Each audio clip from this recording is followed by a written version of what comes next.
Just like in my other business class reviews, I'm going to be rating this experience based on 3 categories: the seat, the food, and the service, to ultimately come up with an overall rating for this business class product. Now, if you don't already know, Singapore Airlines is a renowned airline that is famous for its incredible service. They are considered one of the best airlines in the entire world, and I was so excited to finally experience their business class product. Unfortunately, this was not the 5-star experience that I was expecting, and I've got a lot of thoughts. But at the end of the video, I'm gonna let you know how much I paid for this, and you can decide whether or not it was worth the price. So let's get into it.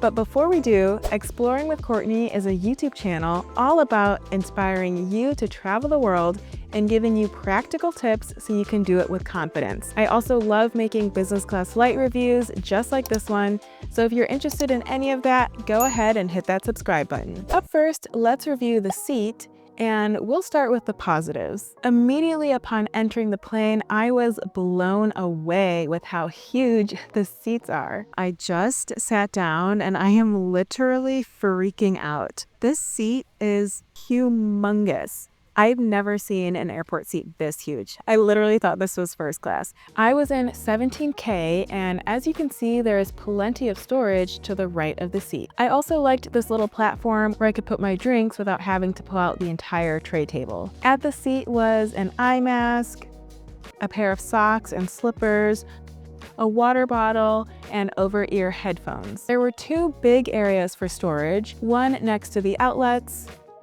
and one with a sliding door in front of the seat. I thought the mirror was a great size, but I did find the placement to be pretty awkward. It wasn't directly in front of you, so you kind of had to lean over to the side to use it. And the mirror itself looks like a funhouse mirror, so that wasn't great. The tray table was tucked away on the right-hand side, and there was plenty of legroom all to the right of the seat. To the left of the seat were more light controls, the flight attendant call button, and the seat controls. Because the backs of these seats are so tall, you really feel like you have a ton of privacy, which is always appreciated.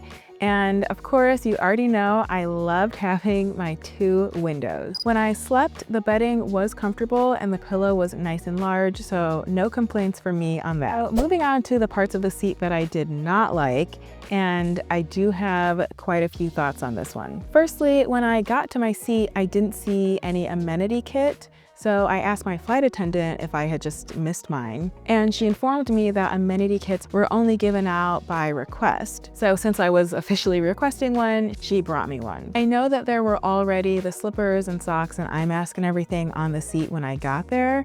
I was just disappointed that there wasn't an actual amenity kit put together, because in my experience of flying business class, the amenity kit is really a standard item for all long-haul flights, especially overnight flights. These kits typically have the socks and the eye mask, but they also have face creams and toothbrushes and floss and pretty much anything you might need to get ready for bed on an overnight long-haul flight. And these kits are always something that I look forward to, because the airlines typically take a lot of pride in them, from the design of the actual bag itself to the quality and branding of the products inside.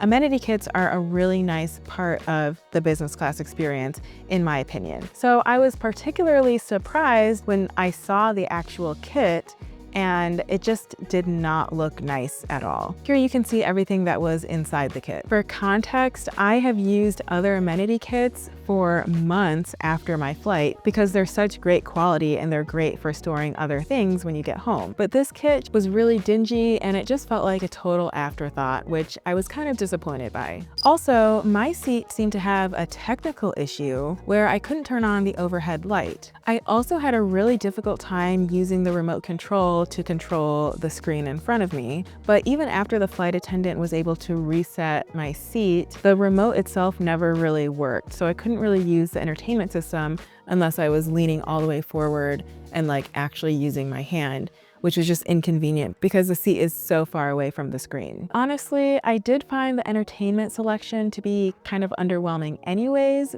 but I'm not the best judge of that because the only things that I look for on a flight are Family Guy and The Office. Overall, on the seat, I would have to give it a rating of 3.5 out of 5. Up next, let's talk about the food, and again, we'll start with the positives. The food was probably the component of this flight that I was most excited for, and for the first time ever, I actually went online days in advance to book my meal. When you book online in advance, you do have more food options thanks to Singapore Airlines Book the Cook feature. I did a lot of research on Reddit to figure out which dish I should get for my main entree, and ultimately landed on the seafood congee, which is basically a porridge with seafood. When dinner service began, it started off with some nuts, which is pretty standard, and a salmon salad, which I loved. My seafood congee was not spectacular, but it tasted pretty good and it was definitely enough to keep me full. Now, I was so exhausted at this point that I decided to skip the dessert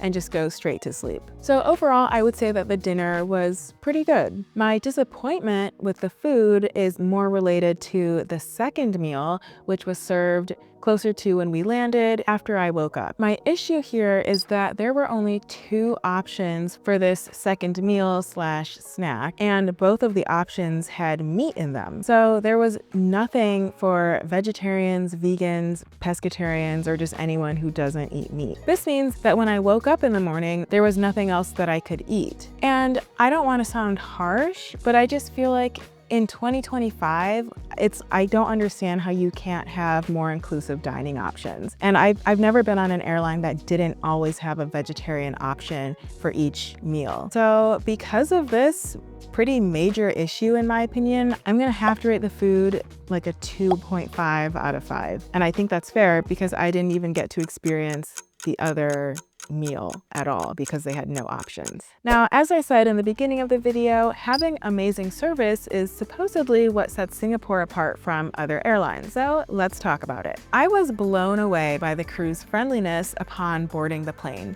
I was greeted with jokes, smiles, and just infectious positivity. And when I got to my seat, the flight attendant actually helped me put my bag in the overhead bin, which I want to say was the first time that's happened to me on a business class flight. The flight attendants are like so friendly. They're so helpful. They helped me put my backpack up above me. We got hot towels before takeoff.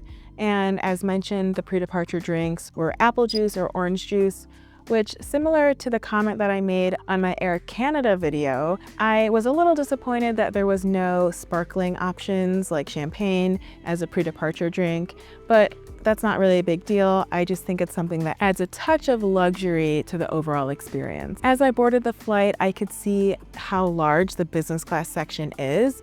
I was all the way in row 17 and there were still so many rows behind me.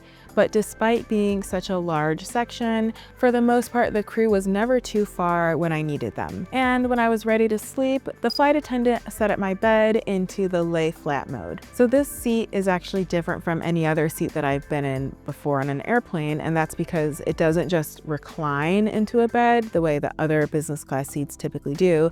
Instead, you have to pull the back of the seat down, and that converts it into a bed. So for that reason, the flight attendants normally make the bed for you, and I wouldn't have known how to do it myself. But that turned out to be kind of inconvenient because when I was ready to go to bed, the flight attendant was still working on dinner service. So that meant that I had to wait for her to finish before she could make the bed and I could go to sleep. So this was a minor inconvenience, but it did impact my experience because I wasn't able to go to sleep as early as I wanted to. The bathroom was pretty nice. It was small, but there was a full-length mirror inside, which was the first time I think I had seen that on a flight. Overall, I would give the service a 4 out of 5. Definitely good service, but not anything spectacular, and definitely not the best that I've ever had on a business class flight. So now that we've talked about each category, my overall rating for this flight, just taking the average of each rating, is about 3.33 out of 5, which I'm kind of shocked that I'm even saying that. I had looked forward to flying with Singapore Air for the longest time, and unfortunately, I was just not impressed with the experience. And my biggest issue has to be the lack of inclusive dining options. I mean, the fact that I couldn't eat one out of the 2 meals that I paid for this flight is just really something that I can't look the other way on. So now that we have the rating, let's talk about how much I paid for this flight. This one-way flight from New York to Frankfurt typically costs about $4,000.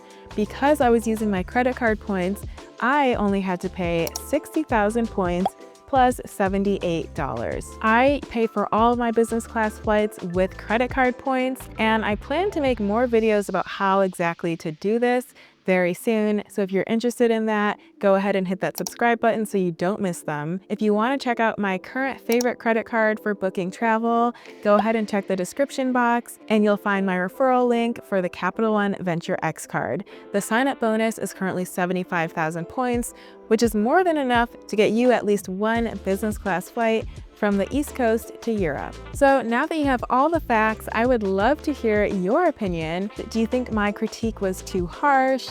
Have you had a different experience with Singapore Airlines? I would love to hear it all, so please let me know in the comments. If you want to check out another one of my business class flight reviews, go ahead and watch this video next. Thanks so much for watching. Be sure to give this video a big thumbs up, and I will see you in the next one. Bye!